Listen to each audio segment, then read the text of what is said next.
आज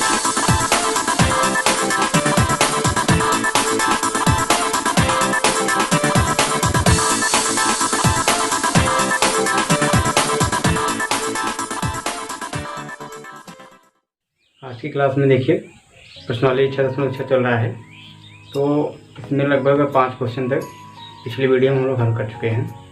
आज आगे हम लोग सॉल्व करेंगे 6वां क्वेश्चन है।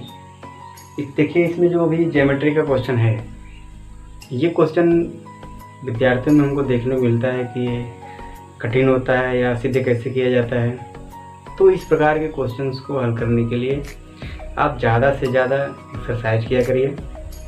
एक बार समझ लीजिए, ध्यान से देख लेंगे, समझ में आएगा। फिर जो नहीं समझ में आएगा फिर आप जब स्वयं करेंगे तो वहाँ पे आपकी कन्फ्यूजन्स जो होंगी वो आप इस वीडियो के माध्यम से पुनः देख करके दूर कर सकते हैं। तो इस प्रकार से जो भी क्वेश्चंस होंगे तो आसानी से आप उसको सॉल्व कर लेंगे, लेकिन आप ध्यान से इसको देखेंगे।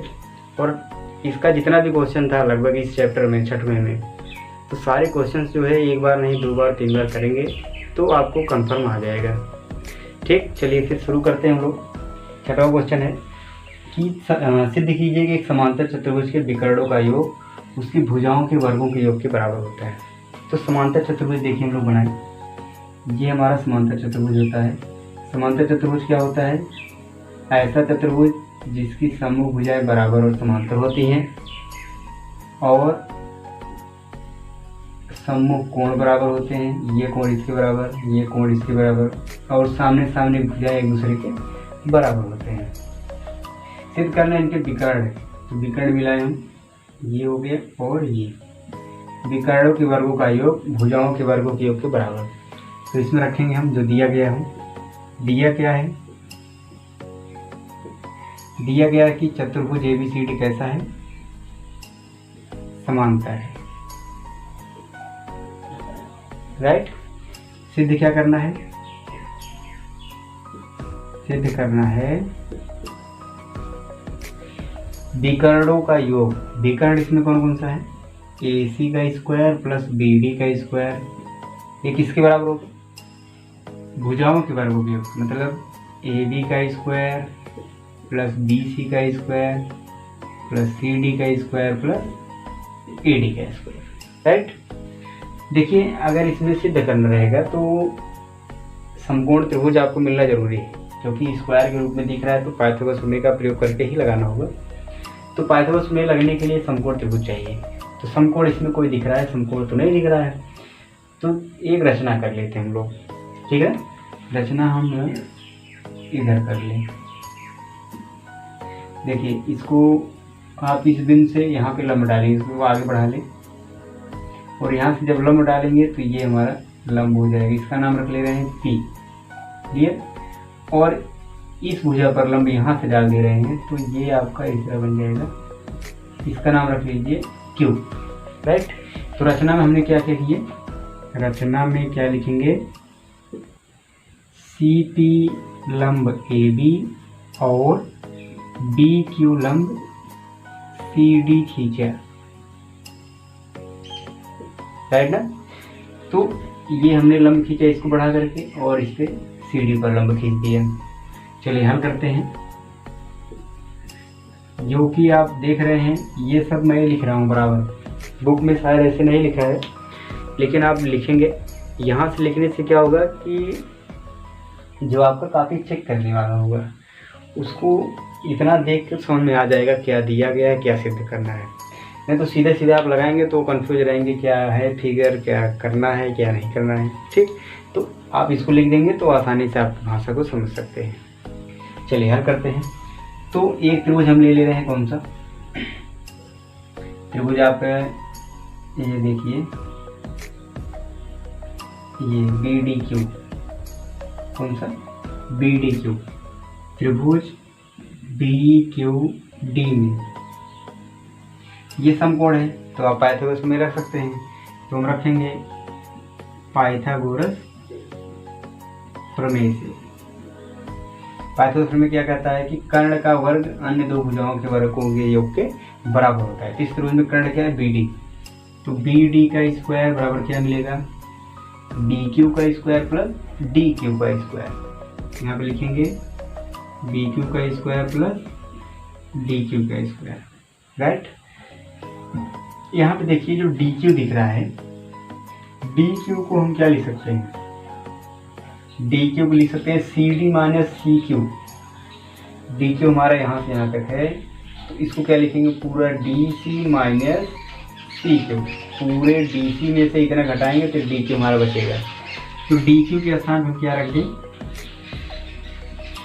ये हो गया बी क्यू का स्क्वायर, डी क्यू के स्थान रखेंगे C D minus C Q, right ना, C D minus C Q का स्क्वायर। चलिए इसका स्क्वायर हम कर दें तो क्या आ जाएगा, ये बी डी का square equal to B Q का स्क्वायर प्लस इसका वर्क करेंगे तो सी डी का स्क्वायर प्लस सी क्यू का square minus two C D into C Q. ठीक है यहाँ तक। अब देखिए B Q square plus C Q square बराबर हमको मिल रहा है बी सी का स्क्वायर। इस तरह से देखिए तो यहाँ भी समकोण है, पाइथागोरस में लग सकता है, इसमें बी क्यू सी में डी क्यू का स्क्वायर प्लस सी क्यू का स्क्वायर बराबर बी सी का स्क्वायर। तो B Q square plus C Q square, इसको एक साथ ले लें तो ये देखिए क्या मिल गया, बी डी स्क्वायर बराबर B Q square plus C Q square plus C D square minus two C D into C Q. ठीक, तो B Q square plus C Q square, इस त्रिभुज में आपने देखा कि इसका स्क्वायर प्लस इसका स्क्वायर बराबर बी सी का स्क्वायर। ठीक है, तो यहाँ पे हम रख दे रहे हैं बी डी का स्क्वायर बराबर इसका मान हो गया बी सी का स्क्वायर प्लस सी डी का square minus two C D into C Q. इसको बना लीजिए समीकरण 1। क्लियर। चलिए दूसरा त्रिभुज लेते हैं, यहाँ आते हैं आगे। इसमें देखिए अब कौन सा त्रिभुज लिया जाए, ये ले लीजिए ए सी पी में, तो ए सी स्क्वायर आपको मिल जाएगा। क्या ले लीजिए त्रिभुज ए पी सी में, ए पी सी। इसमें देखिए आपका ये समकोण त्रिभुज दिख रहा है, तो इसमें कर्ण कौन है, ए सी। तो यहाँ भी पाइथागोरस में जब हम रखेंगे तो ए सी का स्क्वायर बराबर ए पी का स्क्वायर प्लस सी पी का स्क्वायर, इसका स्क्वायर सी पी का स्क्वायर, राइट। तो ए पी को देखिए अब क्या लिखेंगे हम, ए पी हमारा ये पूरा है तो इसको लिख सकते हैं A B plus B Q. ये बी क्यू हो गया, ये बी जोड़ेंगे पूरा ए पी आएगा। ठीक है ना, तो ए पी के स्थान पे हम क्या करते हैं, A B plus B P इसका स्क्वायर प्लस सी पी का स्क्वायर। ठीक है, इसका देखिए वर्क करें तो ए सी स्क्वायर बराबर A B square plus B P square plus two A B into D P plus C P square. आप थोड़ा इसमें फिगर देखिए, अगर C P square plus B P square लें, ये देख रहे हैं C P plus B P, तो इस त्रिभुज में इसमें देखिए पाइथागोरस में अगर रखेंगे तो C P square plus B P square बराबर बी सी स्क्वायर। तो C P square plus B P square को एक साथ ले लेंगे तो ये हमारा आएगा A C square equal to A B square plus B P square plus C P square और A plus two A B into D P. ठीक, तो B P square plus C P square आपने देखा त्रिभुज B P C में B C के बराबर आएगा। ए सी स्क्वायर बराबर A B square plus B C square plus two A B into B P, ये समीकरण 2 बना लीजिए। ठीक है यहाँ तक। अब अगर हम इस समीकरण को जोड़ेंगे A B square plus B C square मिल गया, ए बी और बी सी, फिर क्या है बी सी और सी डी। अच्छा बी सी को ए डी लिख देंगे, कोई दिक्कत नहीं। यहाँ पे देखिए टू ए बी और बी पी, ए बी और बी पी इधर सी डी सी क्यू। एक काम आप करिए, जानते हैं क्या, ये दोनों छोटा छोटा त्रिभुज क्या कर लीजिए, सर्वांग सम। देखिए त्रिभुज बी क्यू सी और त्रिभुज बी पी सी में, ध्यान से देखते रहिए, बहुत सरल क्वेश्चन है। बी क्यू सी, इसमें आप देख रहे हैं ये समकोण है, ये भी समकोण है, राइट। तो हम रख सकते हैं कोण क्यू, इस त्रिभुज में कोण क्यू कौन होगा, ये इस त्रिभुज का कोण पी होगा। ऐसे ये समकोण हो गया, ठीक है। और ये भुजा उभयनिष्ठ हो गई, ये भुजा क्या हो गई, उभयनिष्ठ। आप रख सकते हैं, नहीं तो ऐसे रख लीजिए, अगर ये भुजा इसके समांतर है तो ये कोण जो होगा इसके बराबर होगा एकांतर कोण से, समझ रहे हैं। तो हम रख सकते हैं इस त्रिभुज का नाम कोण सी, इस त्रिभुज में उस कोण का नाम कोण सी बराबर कोण बी, कैसे, एकांतर कोण, और एक एकांतर कैसे, ए बी समांतर सी डी से। भाई ये रेखा इसके समांतर है, तिर्यक रेखा काटेगा तो ये कोण इसके बराबर होगा एकांतर कोण से, क्लियर ना। और ये भुजा उभयनिष्ठ कर ले, ये भुजा उभयनिष्ठ कर लिया जाए। और तो चलिए, और हम कर दें BC बराबर BC, ये हो गया उभयनिष्ठ। इसलिए दोनों त्रिभुज क्या हो जाएगा, BQC सर्वांगसम त्रिभुज BPC, कैसे, कोण कोण भुजा। वैसे भी अगर दो कोण बराबर है तो तीसरा कोण भी क्या होगा, बराबर होगा, क्योंकि एक त्रिभुज में आप तीसरा कोण जब ज्ञात करेंगे, अन्य दो कोण बराबर है तो तीसरा भी क्या होगा, बराबर होगा ही। तो ये त्रिभुज जब सर्वांगसम हो गया तो हम लिख सकते हैं, अतः BP बराबर CQ, BP बराबर CQ, और ये CP बराबर BQ, कैसे, सर्वांगसम त्रिभुज की संगत भुजा, क्लियर। अच्छा, आप एक काम कर लीजिए, और BP इस समीकरण जोड़ दीजिए, 1 और 2, यहाँ पे समीकरण 1 और 2 को जोड़ने पर, जोड़ेंगे तो लेफ्ट साइड हमारा क्या है, AC² प्लस BD² बराबर, ये देखिए BC प्लस CD का square, BC² plus CD² plus, इधर पहले लिखे दोनों AB प्लस BC, AB का स्क्वायर प्लस BC का स्क्वायर, फिर इसको लिखिए -2CD इंटू CQ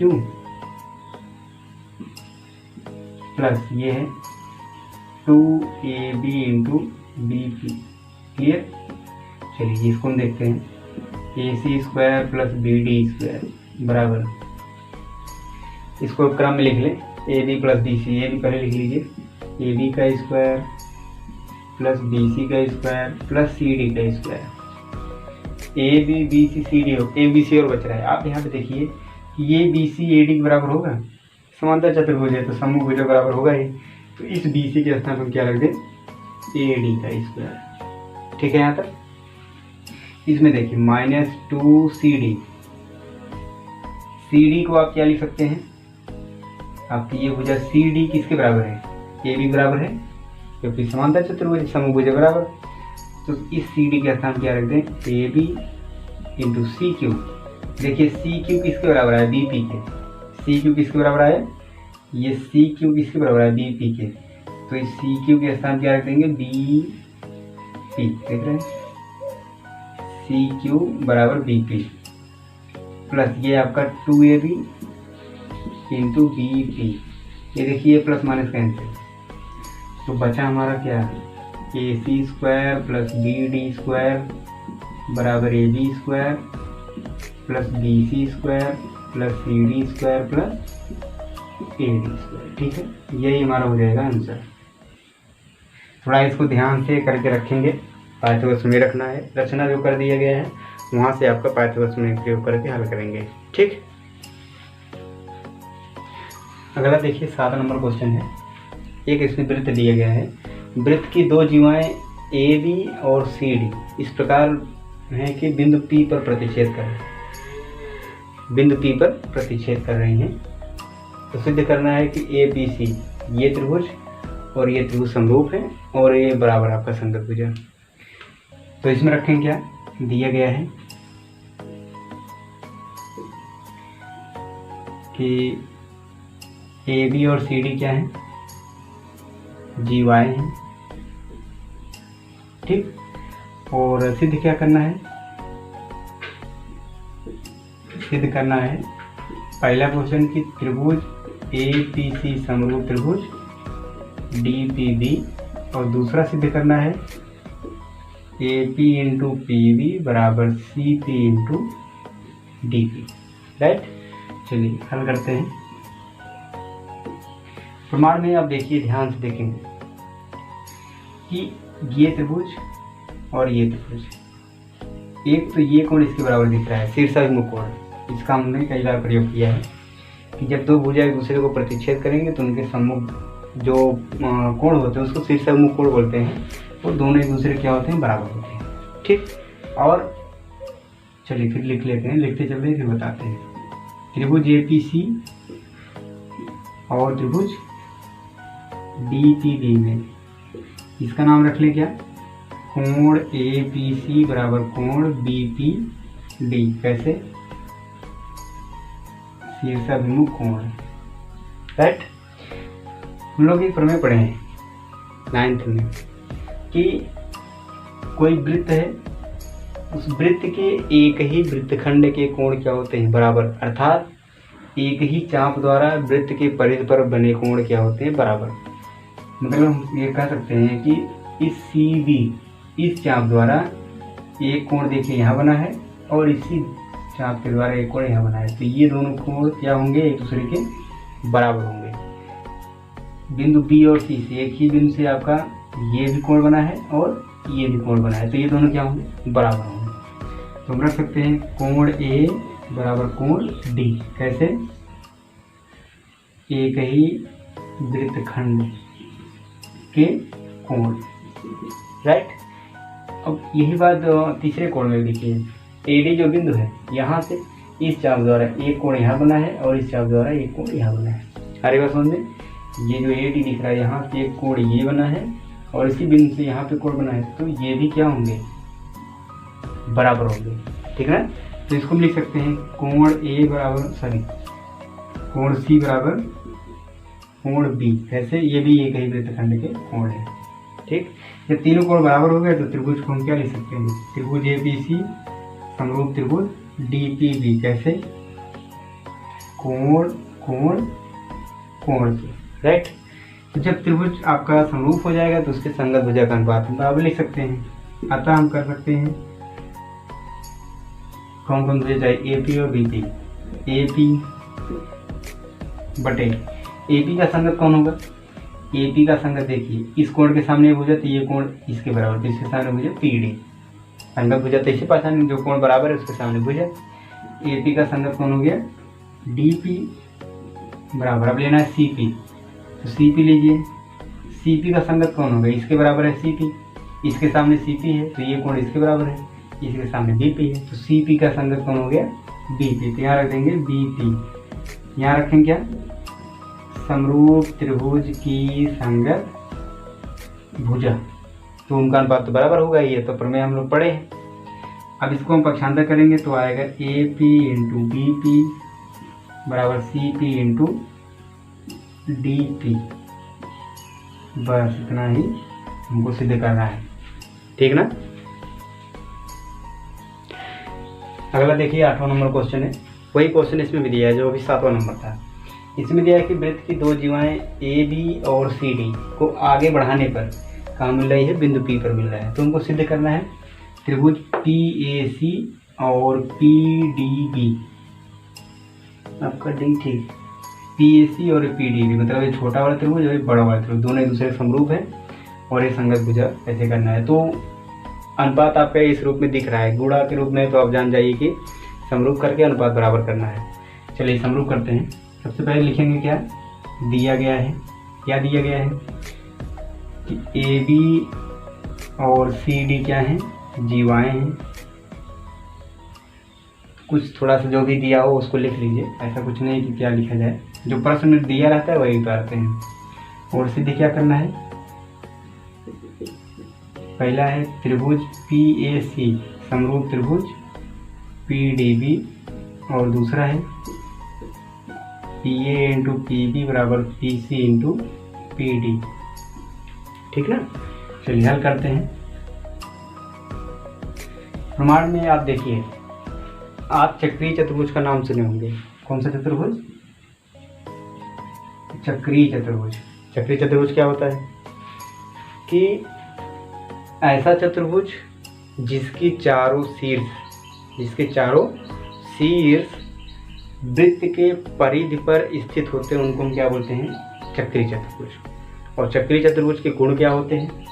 चक्रीय चतुर्भुज का आपके जो चारों कोण होते हैं वो तुम्हारे योगफल 360 अंश होता है। उसके सम्मुख कोणों का योगफल भी क्या होता है? 180 अंश होता है।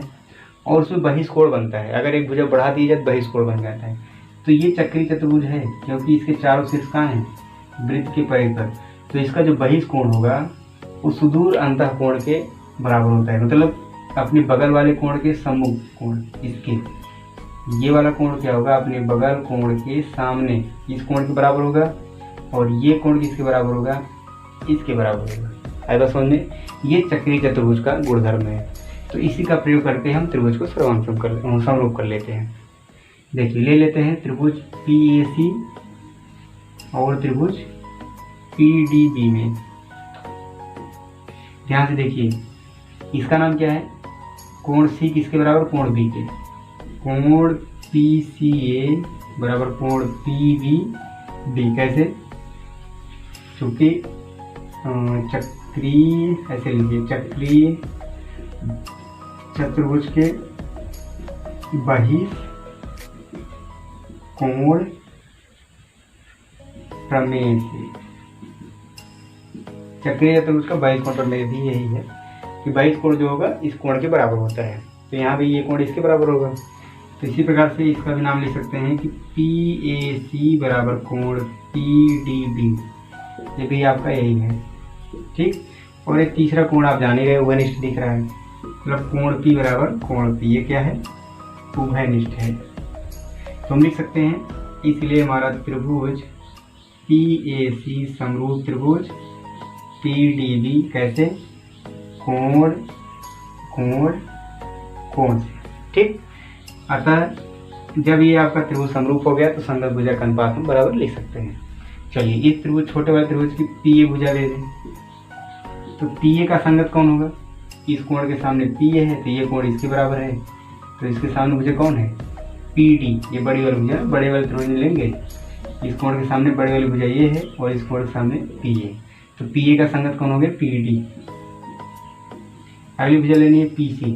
PC देखिए इस कोण के सामने है, तो PC का संगत कौन होगा? ये कोण इसके बराबर, तो इसके सामने भुजा है PB, इसके सामने PB। ये कैसे? समरूप त्रिभुज की संगत भुजा, राइट।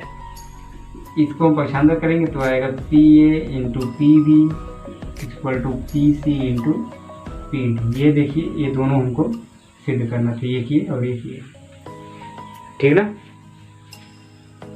9 नंबर क्वेश्चन देखिए, मैं कर रहा सिद्ध करने के लिए कि BC परिबिंदु D इस प्रकार है कि BD बटे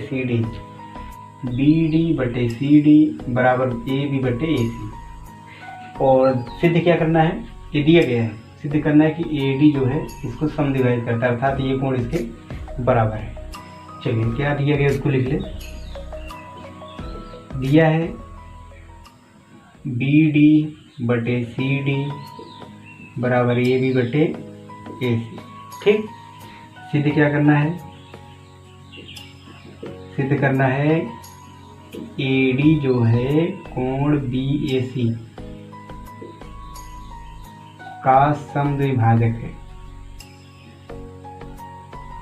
क्लियर? चलिए, इसमें देखिए रचना करना होगा क्योंकि ये त्रिभुज इसके समरूप हो नहीं सकता है। ये संगत भुजा का अनुपात दिया है, समरूप जब होगा तभी अनुपात बराबर रखेंगे। तो समरूप होने के लिए भुजा का अनुपात दिया लेकिन कोई कोण बराबर नहीं दिया है, तो क्या करेंगे? रचना क्या करेंगे?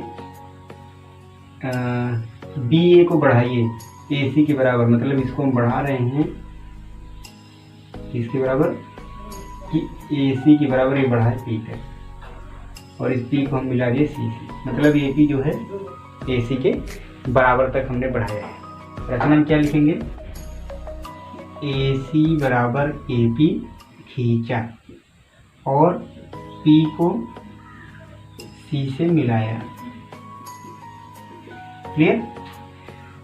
अब देखिए हल करते हैं प्रमाण में, ध्यान से देखेंगे बिल्कुल समझ में आ जाएगा, कुछ है नहीं इसमें।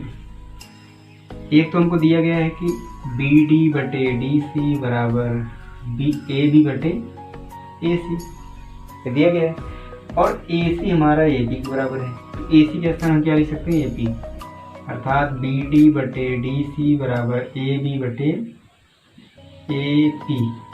ध्यान रख दीजिएगा चूँकि ए सी बराबर ए पी है रचना से, राइट। अब हम देखिए इस त्रिभुज में बी सी पी, बड़े वाले त्रिभुज देखे हैं कि अगर इसका अनुपात इसके अनुपात के बराबर है तो ये भुजा इसके समांतर होगा। थेल्स प्रमेय है ना कि अगर कोई एक भुजा ऐसी खींचे हम, तीसरी एक भुजा के समांतर, इसी त्रिभुज में एक भुजा के समांतर कोई रेखा खींचे तो वह रेखा अन्य दो भुजाओं को समान अनुपात में विभाजित करता है। क्लियर। तो इसका अनुपात जब बराबर है तो ये भुजा क्या होंगे, समांतर। इसलिए हम लिख सकते हैं ए डी समांतर पी सी। कैसे, प्रमेय से, ठीक है ना, प्रमेय से आपके समांतर हो जाएगा। अच्छा, जब ये समांतर हो गया तो आप कोण के बारे में थोड़ा देखिए। ये कोण जो है इसके बराबर होगा संगत कोण। अगर दो समांतर रेखा है, एक तिर्यक रेखा काटेगी तो ये कोण इसके बराबर होगा संगत कोण से। तो वही कोण देखिए यहाँ पे, ये कोण इसके बराबर। ये हमारी तिर्यक रेखा कौन है, ये तिर्यक रेखा है, ये भुजा ये भुजा समांतर है तो ये इसके बराबर होगा। तो हम लिख सकते हैं क्या आता है, कोण बी ए डी बराबर कोण बी पी सी या ए पी सी लिख लीजिए। कैसे, संगत कोण, संगत कोण क्योंकि ए डी समांतर है पी सी। क्लियर। इसको समीकरण 1 बना लीजिए। आगे समझ में आता है। और आप देखिए एक बात कि अगर एक त्रिभुज में दो भुजाएं बराबर हो, एक त्रिभुज में त्रिभुज ए पी सी में ए सी बराबर ए पी, ये तो रचना है। इसलिए आप लिख सकते हैं जब एक त्रिभुज में दो भुजा बराबर है तो उसके सम्मुख कोण भी क्या होंगे, बराबर होंगे। तो 9th में पढ़ चुके हैं। तो ये कोण क्या होगा, इसके बराबर हो जाएगा। तो इसको हम लिख सकते हैं क्या, कोण ए सी पी बराबर कोण ए पी सी। ये हम प्रमेय से लिख सकते हैं। चूंकि ये बराबर इसके, इसलिए कोण आपको बराबर हो जाएगा। आप एक बात और देखिए, इस समीकरण 2 कर लीजिए। अगर ये भुजा इसके समांतर है, क्योंकि ए डी समांतर पी सी, ए डी समांतर पी सी, अगर ये इसके समांतर है, अगर ये तिर्यक रेखा काटे तो ये कोण क्या होगा, इसके बराबर होगा एकांतर कोण से। इसलिए हम लिख सकते हैं कोण A D A C, D A सी बराबर कोण ए सी पी। कैसे, एकांतर कोण। समीकरण 3 कर लीजिए। क्लियर है। अब 2 और 3 तुलना करें।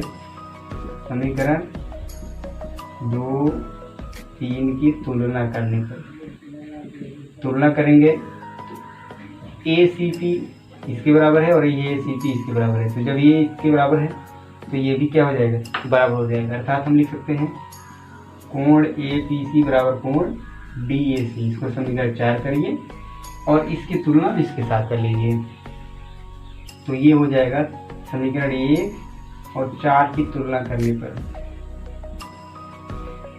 पर, क्या मिलेगा, ए पी सी बराबर बी ए डी और ए पी सी बराबर डी ए सी। तो हम लिख सकते हैं कोण बी ए डी बराबर कोण डी ए सी।